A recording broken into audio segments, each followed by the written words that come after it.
Movie की शुरुआत Ecuador के सुदूर ग्रामीण इलाके में ईसाई धर्म का प्रचार करने आए एक कपल कैंडिस और जोएल को दिखाते हुए होती है, जहां कैंडिस रोज की ही तरह एक स्थानीय फादर के साथ मिलकर वहां के ग्रामीण लोगों का बपतिस्मा करवा रही होती है। और वहीं थोड़ी दूरी पर उनका बेटा एलियट बोर होते हुए वहीं के दो स्थानीय बच्चों राउल और टॉमस के साथ अपने टॉय प्लेन से खेल रहा होता है। लेकिन तभी एक तेज हवा का झोंका आता है और अचानक से एलियट का प्लेन उड़कर दूर एक पुरानी और अंधेरी गुफा में जा गिरता है। एलियट उसे बस एक साधारण गुफा समझकर अपना प्लेन लाने के लिए उसके अंदर जाने लगता है, लेकिन तभी राहुल और टॉमस घबराए हुए जल्दी से एलियट के पास आकर उसे रोक लेते हैं और उसे समझाने की कोशिश करते हैं कि वहाँ शैतान रहता है और उनके माता पिता ने उन्हें अंदर जाने से मना किया है। लेकिन एलियट इन बातों को सिर्फ अंधविश्वास मानकर उनकी चेतावनी को अनसुना कर देता है और गुफा के अंदर चला जाता है और अंधेरे में किसी तरह उसे अपना प्लेन मिल भी जाता है। लेकिन जैसे ही वह उसे उठाता है तभी अचानक अंधेरे से एक हाथ निकलकर उसकी कलाई पकड़ लेता है। उस झटके में एलियट की घड़ी वहीं गिर जाती है,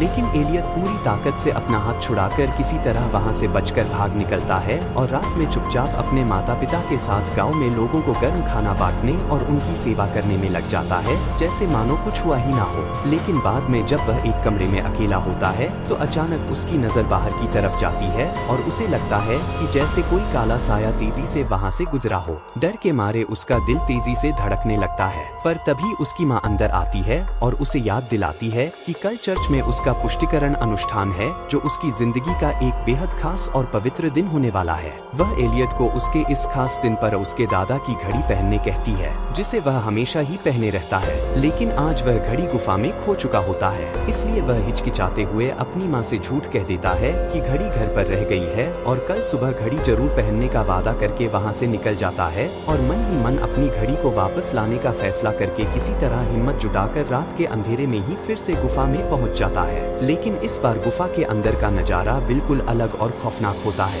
वहाँ एक डरावना शैतानी चेहरे वाला मास्क रखा हुआ होता है। चारों ओर मरे हुए चूहों के शव बिखरे पड़े होते हैं, जैसे वहाँ किसी ने बलि का कोई भयानक अनुष्ठान किया हो। एलियट यह सब समझने की कोशिश कर ही रहा होता है कि तभी अचानक जमीन से रेंगते हुए कई जहरीले बिच्छू उसके पैरों पर चढ़ने लगते हैं और घबराहट में उनसे बचकर भागने की कोशिश में एलियट अपने पैर में मोच खाकर वहीं गिर जाता है। अगली सुबह जब उसकी माँ की नींद खुलती है तो एलियट उन्हें अपने कमरे में नहीं दिखता। घबराकर उसके माता पिता उसे पूरे घर में ढूंढते हैं, लेकिन एलियट पूरे घर में भी कहीं नहीं होता है। कैंडिस जब उसे ढूंढते हुए गाँव में जाकर एलियट के दोस्त राहुल से मिलती है तो राहुल से उन्हें एलियट के कल उस शापित गुफा में जाने वाली बात पता चल जाती है। उन्हें लगता है कि एलियट शायद फिर से उसी गुफा में ना चला गया हो, इसलिए वह भी एलियट को ढूंढते हुए उसी गुफा के सामने पहुंच जाती है। लेकिन उनके अंदर जाने से पहले ही वहां गांव का एक बूढ़ा शमन आकर उन्हें रोक देता है और बताता है कि उनका बेटा उसकी झोपड़ी में आराम कर रहा है और उन्हें लेकर अपनी झोपड़ी में आ जाता है। कैंडिस को उसकी झोपड़ी अंदर से काफी डरावनी सी लगती है, पर तभी उन्हें एक कोने में एलियट सोया हुआ दिखता है तो वह उसे उठाने लगती है। शमन उन्हें बताता है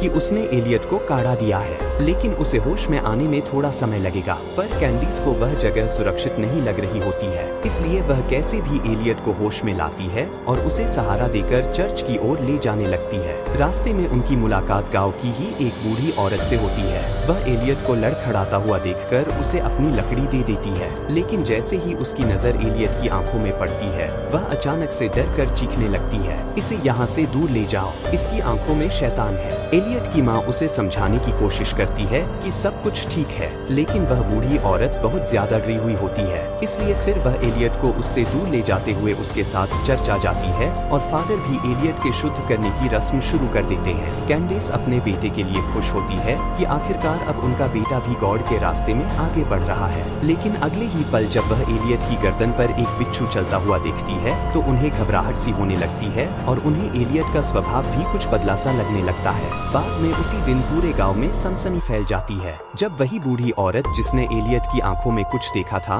वह रहस्यमयी तरीके से नदी में डूबकर मर जाती है। गांव वाले भी उसकी ऐसी हालत देखकर सन्न रह जाते हैं। किसी को उसकी मौत का कारण भी समझ नहीं आ रहा होता है, लेकिन जब शाम में उसके अंतिम संस्कार में कैंडिस एलियट के चेहरे पर अजीब सी मुस्कान देखती है तो एक पल के लिए उन्हें भी उस बूढ़ी औरत की बातों पर यकीन सा होने लगता है कि कहीं सच में एलियट के अंदर कोई शैतान तो नहीं आ गया है और कहीं उसने ही तो उस बूढ़ी औरत को नहीं मारा है। रात में उनकी चिंता और बढ़ जाती है जब एलियट फिर से उन्हें घर से गायब दिखता है। वह घबराहट में बिना कुछ सोचे बाहर दौड़ पड़ती है तो एलियट उन्हें घर से थोड़ी दूरी पर अजीब डरावनी सी हालत में अकड़ा पड़ा हुआ मिलता है। उसका शरीर अंदर से बिल्कुल ऐसे दब रहा होता है मानो उसके भीतर कोई आग जल रही हो। वे लोग उसे अंदर लाते हैं और बिना समय गवाए उसे सीधे शवर के नीचे लिटा देते हैं और जैसे ही ठंडा पानी उसके शरीर को छूता है एलियट अजीब डरावनी सी चीखें निकालने लगता है। शवर से बहता साफ पानी भी अचानक से बिल्कुल काले रंग में बदल जाता है और अगले ही पल एक भयंकर कान फाड़ देने वाली चीख के साथ एलियट फिर से बिल्कुल सामान्य हो जाता है। लेकिन उसके माता पिता समझ जाते हैं कि जो कुछ भी हुआ वह बिल्कुल सामान्य नहीं था। अगली सुबह कैंडिस डर और गुस्से से भरी हुई सीधे शमन के घर पहुंच जाती है और बाहर खड़े उसके अनुयायी से मिलकर बिना रुके उस पर इल्जाम लगाने लगती है, तुम्हारे शमन ने मेरे बेटे पर काला जादू किया है। लेकिन घर पहुंचने पर एलियट के पिता मानने से इनकार कर देते हैं कि शमन उनके बेटे के साथ ऐसा कुछ कर भी सकता है। फिर वे दोनों हाथ जोड़कर एलियट के लिए ईश्वर से प्रार्थना करने लगते हैं। लेकिन जैसे ही प्रार्थना शुरू होती है एलियट की हालत अचानक बुरी तरह बिगड़ने लगती है। उसे खून की उल्टी होने लगती है और उस उल्टी में खून के साथ साथ दांत और कई छोटे छोटे रेंगते हुए कीड़े भी होते हैं। अब उनका डर और बढ़ने लगता है। कैंडिस को अब समझ आ जाता है कि एलियट के साथ उस गुफा से जरूर कोई बुरी शक्ति भी आ गई है। वो फादर को सारी बातें समझाकर उनसे एलियट का एक्सोर्सिज्म करवाती है, पर एक्सोर्सिज्म करते समय एलियट के अंदर का शैतान उस पर हावी होने लगता है और फादर से कहने लगता है, तुम्हारे गॉड मेरा कुछ भी नहीं बिगाड़ सकते, मैं उनसे बहुत शक्तिशाली हूँ। अचानक से एलियट का रूप भी बहुत डरावना हो जाता है। फादर उसे किसी तरह काबू करने की कोशिश करते हैं, लेकिन जल्द ही उन्हें एहसास हो जाता है कि जिसे वे एक साधारण भूत प्रेत समझ रहे थे वह उनके धर्म से भी बहुत प्राचीन और बेहद खतरनाक कोई शैतान है। बाद में जब फादर यह सब बातें एलियट की माँ को बता रहे होते हैं तभी वहाँ शमन और उसका अनुयायी आकर उन्हें एलियट का दर्द कम करने के लिए दवाई देता है और उन्हें समझाने की कोशिश करता है कि गुफा में एलियट पर सूपे नाम की किसी बड़ी शक्ति ने कब्जा कर लिया है और सूपे को रोका नहीं जा सकता है। लेकिन फादर और कैंडिस उसकी बातों पर विश्वास नहीं करते हैं। उसी रात एलियट फिर से घर से गायब हो जाता है। फादर जब अपने घर में अकेले होते हैं तो एलियट गुफा वाला वही डरावना शैतानी मास्क पहनकर उनके पास पहुंच जाता है और उसके अंदर का शैतान फादर को भी बेरहमी से मार डालता है और सुबह एलियट को कुछ भी याद नहीं होता कि वह रात भर कहाँ था। लेकिन उसकी माँ जानती है कि फादर को एलियट के अंदर के शैतान ने ही मारा है। बाद में जब वे लोग चर्च के सामने फादर को दफना रहे होते हैं तभी अचानक कैंडिस को चर्च में एलियट के होने का भ्रम हो जाता है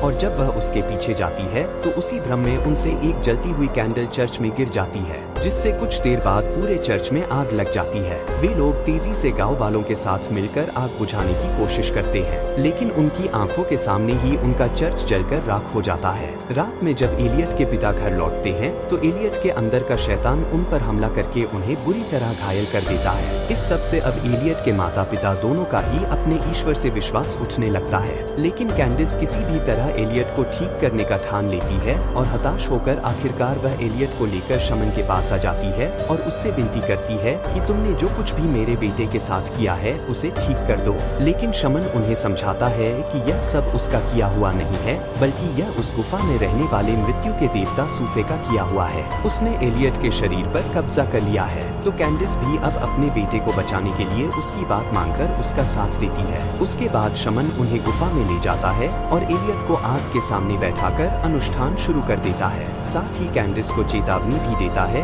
कि मृत्यु के देवता सूपे को हराया नहीं जा सकता है या केवल सौदेबाजी से ही उसे हराया जा सकता है। फिर मंत्रों के साथ साथ एलियट के अंदर का सूपे अपने भयानक रूप में आने लगता है। शमन कैंडिस को भी उनके अनुष्ठान का काढ़ा पिलाता है। उसके बाद वे लोग ट्रांस में जाकर अलग अलग विजन में सूपे से सौदा करने की कोशिश करते हैं, लेकिन कैंडिस को समझ नहीं आ रहा होता है कि बपतिस्मा के बाद भी सूपे ने एलियट पर कब्जा कैसे कर लिया। तो सूपे खुद उन्हें बताता है कि इस जगह की पूरी प्रकृति ही वही है, इसलिए उससे बचा नहीं जा सकता है। वह अपनी जमीन पर उनके धर्म के प्रचार से भी गुस्सा होता है, लेकिन आखिरकार वे लोग सूपे से सौदा करने में कामयाब हो जाते हैं और ट्रांस से बाहर लौट आते हैं। सूपे भी एलियट के शरीर से निकल चुका होता है, लेकिन अब सूपे शमन पर कब्जा कर लेता है और उसके जरिए उसके ही अनुयायी को मरवा देता है। फिर सूपे एलियट और उसकी माँ को मारने वाला होता है, इसलिए शमन उन्हें बचाने के लिए खुद का बलिदान दे देता है। लेकिन सूपे फिर से एलियट पर कब्जा कर लेता है। कैंडिस सूपे से विनती करती है